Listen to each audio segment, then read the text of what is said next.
Chicken కాజు fry చేయాలంటే ఇలా చేయాలండి.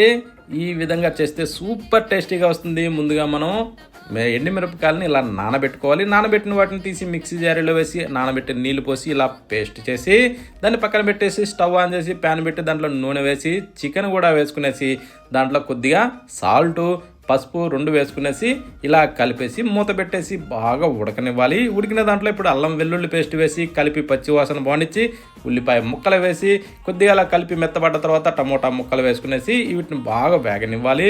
వేగిన దాంట్లో ఇప్పుడు గ్రైండ్ చేసిన పేస్ట్ దాంట్లో వేసుకునేసి ఇలా బాగా కలిపి ఇలా మరగనిచ్చి ఆ తర్వాత కరివేపాకు రెమ్మలు వేసుకొని ఇలా కలిపేసి దాంట్లో ధనియాల పొడి గరం మసాలా ఇవి వేసి బాగా ఇలా కలిపి ఆ తర్వాత జీడిపప్పులు వేసుకునేసి ఇలా బాగా కలుపుతూ వేగనివ్వాలి.